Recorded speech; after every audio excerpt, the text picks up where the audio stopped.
साहिल जी, सबसे पहले तो आम आदमी पार्टी का नाम आरोप आदमी पार्टी रख देना चाहिए।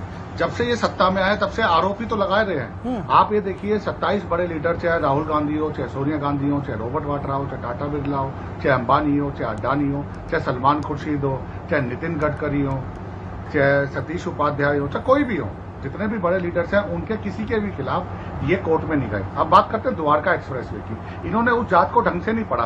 सीएजी की रिपोर्ट के लिए भी भारतीय जनता पार्टी की तरफ से ये जवाब आया था कि उन्होंने सिर्फ सड़क बताई, उन्होंने ये नहीं बताया कि उसके साथ गड्ढे भी भरे गए थे, फ्लाईओवर्स भी बनाए गए थे, उसमें सुरंगें भी बनाई गई थी, और ये 18 करोड़ की लागत से ही बना है। जो 1 किलोमीटर 251 किलोमीटर बता रहे हैं, ये उस आधार को झूठे तरीके से पेश कर मैं इनको चैलेंज करता हूं।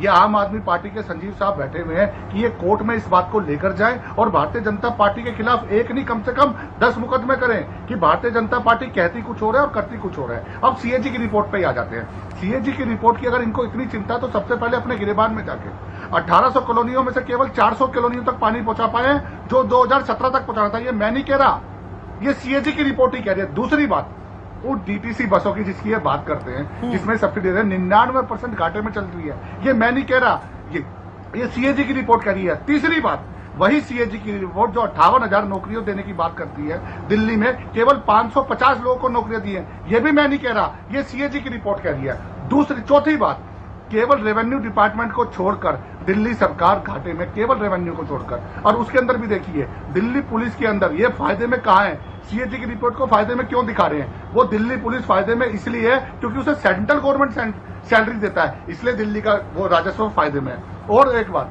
और कई ऐसे कर्मचारी हैं जिसको सेंट्रल गवर्नमेंट सैलरी देती है, उसकी वजह से एक फायदे में है। लेकिन जहां जहां इनके डिपार्टमेंट है, ये देखो बिल्कुल भी दिल्ली की विधानसभा में ये बात नहीं करेंगे कि हमें स्कूल बनाने हैं, कॉलेज बनाने हैं, अस्पताल बनाने हैं, बाइक, यहां तक कि आप ये देखिए कोरोना के 2 काल निकल गए, आईसीयू बेड की संख्या अभी भी 100 के पार नहीं हुई है। अगर गलती से कोई भगवान ना करे ट्रेजेडी हो जाए तो आईसीयू बेड की भी कमी जैसी थी वैसी की वैसी है, उस पर भी ये बात नहीं करेंगे। दिल्ली में क्या विकास किया उस पर भी बात नहीं करेंगे।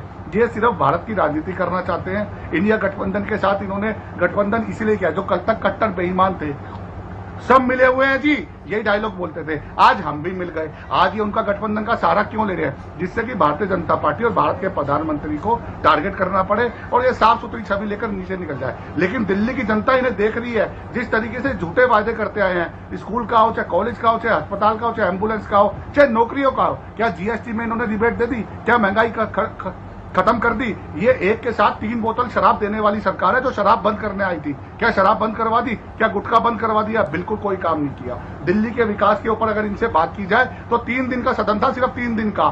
3 दिन के अंदर इन्होंने दिल्ली के विकास पे 0% बात की है। फिर उन्होंने बात किस पे की है? मणिपुर पे, मोदी जी पे और द्वारका के पुल पे, जिनसे दिल्ली की गलियां नहीं बनी। आज वो दिल्ली के हाईवे पे बातें कर रहे हैं।